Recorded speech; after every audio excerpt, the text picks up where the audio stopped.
Hey guys, welcome to the first episode of Behind the Build.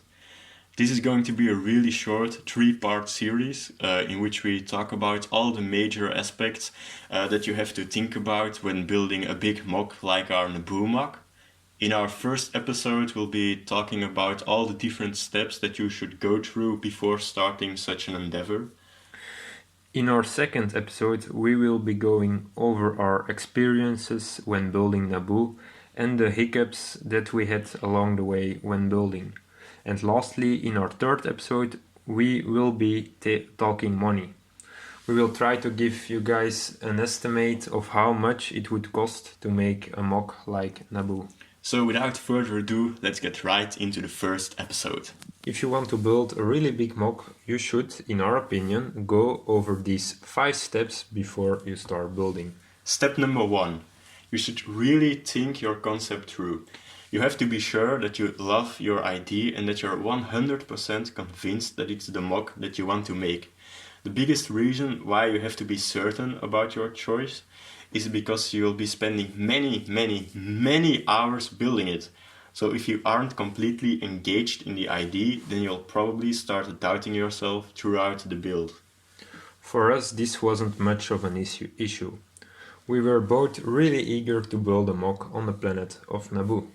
Those of you that have been part of this community for a long time probably already know this, since we've already made 2 MOCs based on the planet of Naboo. So yeah, we were really hyped to make this. Step 2 involves a lot of brainstorming and looking things up on the internet.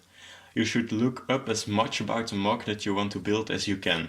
This will greatly help you when you are trying to figure out what you want to build in your MOC. You should make a list of all the stories that you'd like to tell in your MOC, and once you're finished your list, you take a good look at the different things you wrote down, and you take 3 or 4 of those ideas and you try to make an overarching story for them.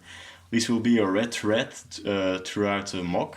After that, you look at the other ideas and you try to give them a smaller part in this big story. In our case, we chose for the battle between the Gungan army and the Trade Federation, the huge hangar with all those N1 starfighters, and Teat City itself. With those 3 ideas, we looked at our other ideas and we started thinking about ways to include them.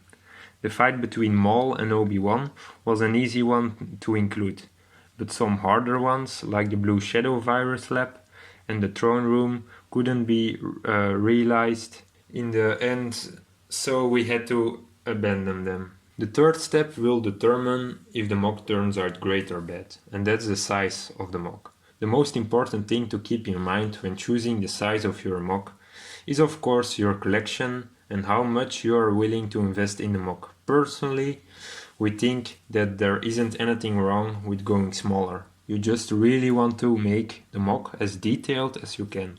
Otherwise, you will just have a big but boring MOC. And you won't challenge yourself with making some cool designs because you won't have the bricks to do so. Our original idea was 3 by 2 gray base plates. But due to multiple reasons, we actually expanded the layout to a 3 by 3 and a bit gray base plate. In the end, it really was the right call to make. At the start of it all, we weren't sure about it, but now we're really happy that we did go bigger. The fourth step is all about designing the layout for your MOC. You should just make a couple of designs and not settle for the first thing that comes to your mind, because you will most likely come up with some more interesting ones over time.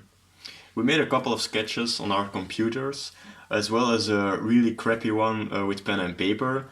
In the end, we actually built a mini model out of Lego to make sure that we are both thinking about the MOC in the same way. The 5th and final step is quite an interesting one. It's doing the Lego math to make sure that you will be able to cover the whole MOC. We are not saying that you need to 100% do this, but it's going to make sure that you won't have any unpleasant surprises when you're building the MOC. Some tips to keep in mind are: a green base plate is 32 by 32 studs, so it has 1024 studs to cover. A gray base plate is, like you guys probably know, 48 by 48 studs and has 2304 studs to cover. You are going to need at least that amount of plates or bricks to cover your base.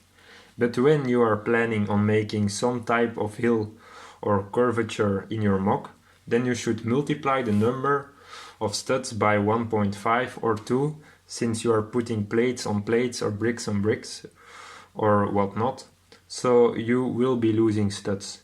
You could also count how many bricks you'll need for your walls that you might want to build in your MOC, but this process is quite a lot harder and it will take up a lot of your time, so we won't recommend this. If you have done the math and you have too little bricks and plates, then there are of course two options.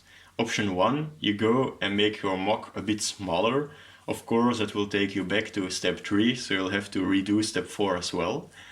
Or your second option is to go and buy some more parts if you have the money to do so.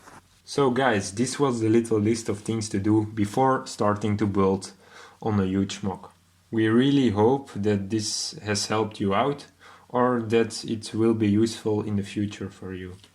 As we said in the beginning, episode 2 will be about our building experience and the setbacks we had whilst building Naboo. That video will come out on the 13th, but no worry, in the meantime we'll have another video for you on the 9th. If you like this video, be sure to smash that like button, subscribe if you want to see more, and be sure to put something in the comments if you got something to say. We make it a priority to engage with all of you guys. So take care and bye bye.